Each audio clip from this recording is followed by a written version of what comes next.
Maswerteng gabi po mga ka-STL. Narito na po ang resulta ng STL Pampanga para sa araw na to, 3rd draw, February 4, 2026, araw ng Miyerkules. Naway ang mga natayaan nyo pong mga numero kanina ay manalo nawa ngayong gabing ito, 8 PM. Kaya kunin nyo na pong inyong mga ticket. Narito na po ang resulta.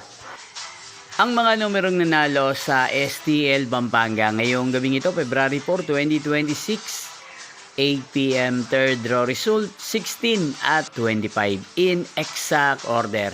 Again, 16 at 25. At ngayong gabing ito sa STL Pampanga, atin pong i-shoutout si Ate Trixie ng Pampanga. Shoutout po sa Ate Trixie. Sana po ay nasa maayos kayong kalagayan. At sa lahat po ng mga taga Pampanga, shoutout po sa inyong lahat. Hindi pong napanood ang resulta ng STL Pampanga. Magkita-kita pong muli tayo bukas ng alas 11 ng umaga. Thank you for watching.